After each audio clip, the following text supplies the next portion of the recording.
Apple released their new Mac Pro, and yes, I think they're literally playing off the joke that the 2 generations ago, the former Mac Pro, not the trash can, but the cheese grater that they called it, this thing looks identical to a cheese grater. I mean, they literally took a cheese grater, and this is the form factor. When you look at it, looks exactly like a cheese grater.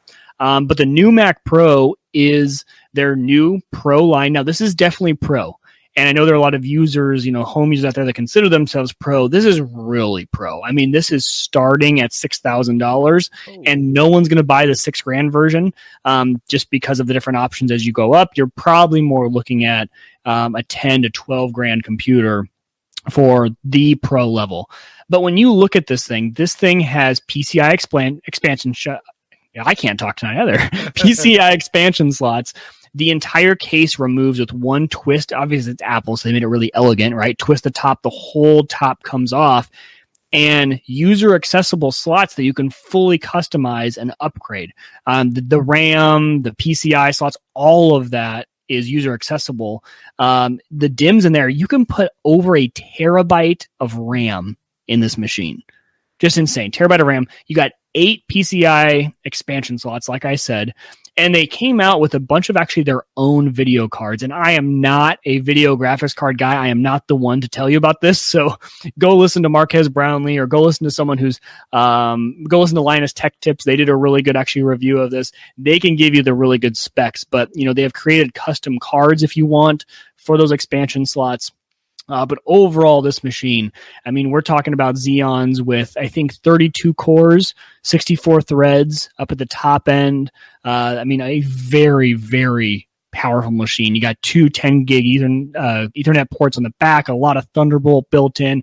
Essentially, what I'm saying is this is the user expandable, upgradable Pro that every Mac user that wants and can afford this line and needs this line has been looking for the past 20 years. So it's nice. I really liked seeing the direction they went. It was finally like they just said, like, okay, fine. Like, okay, fine. We'll give it to you. You guys want a Pro, you want the top end. Now it's going to cost you, right? There's still the Apple tax on this thing.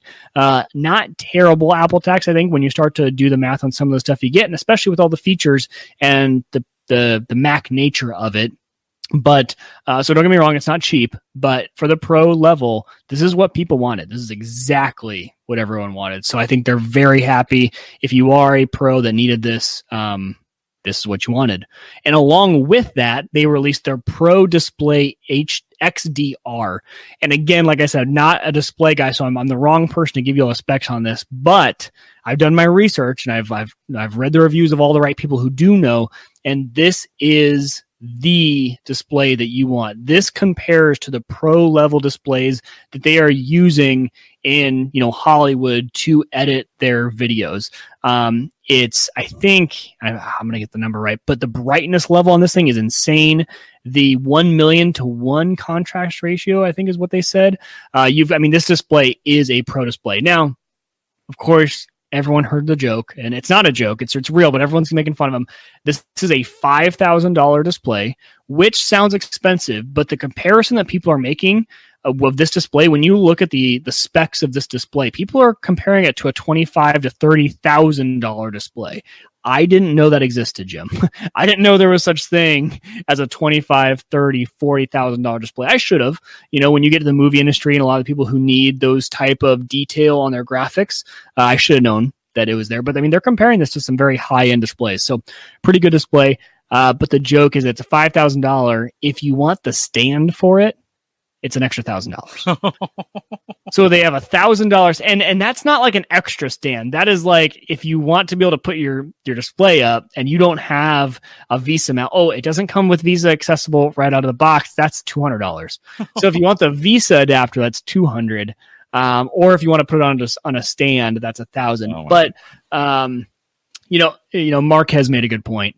He goes, they really missed a point. Call it a $6,000 monitor. And hey, if you don't need the stand, if you already have your stand, then it's $5,000. That's really what they should have done. They should have done it the opposite way of calling it a $6,000 monitor. And if you don't need the stand, if you have Visa mounts or whatever, you can pull that back. But it is an 8K display.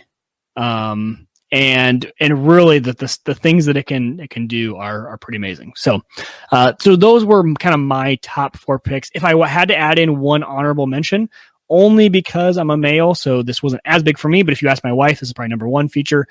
Really cool. Something they've been asking for a while is on the watch, and it's actually not just for the watch, but they announced it as part of the watch announcement. They have cycle tracking for women. So being able to track the cycle, very important, for women's health. That's a big task, and they're able to put in inputs about, all the details that they need to put in about it. Gives them certain alerts for, if your fertility times. So if you're in your time of your life where you're trying to have kids, you can have those sort of alerts, that sort of data. And for the first time, actually, they separated that out. You don't need an Apple Watch to do that. That's going to be in the health app. So if you have an iPhone, for any woman, you can go ahead and start tracking that data. And, that's been a big ask for a long time. I think that's something, we're a large majority of male listeners. We don't really think about that much, but, kind of menstrual cycle health is a really big thing. And getting those type of alerts and being able to track that sort of data plays a big part in women's lives. So I think that'll be really cool.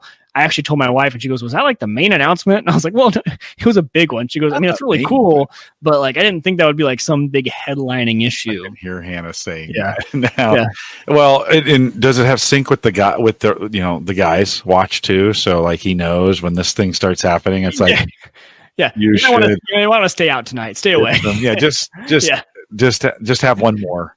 Right. One more before you get home. Right. Exactly. Or what have you. It correlates to the men's watch on. Yeah. It just sends the alert. I'm gonna stop talking before I get in trouble. You should. I'm good, but you're definitely not.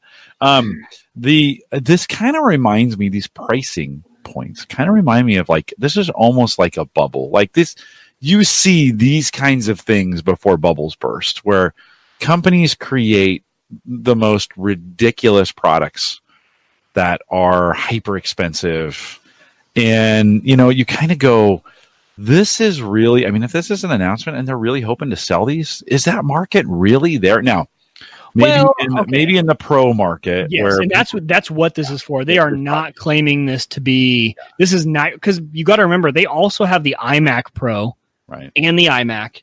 And so you can step down. This is the premier product for those. I mean, this is literally going into movie studios, right? That's where this is going. Yeah. This is not going to be purchased by the average person. And that's, I think a lot of people kind of, they watch WWDC and they think it's all, we forget it's for developers. Right. And then they do need to announce their pro line that they haven't updated in a while. But no, so I don't think so. Because when you look at the prices for everything else, Apple's actually gone the opposite way. We've seen them in other areas where there used to be a huge Apple tax. And we've seen it come down a little bit. Obviously, you are going to pay a premium for Apple products, but we've seen that margin come down quite a bit for a similarly spec'd PC.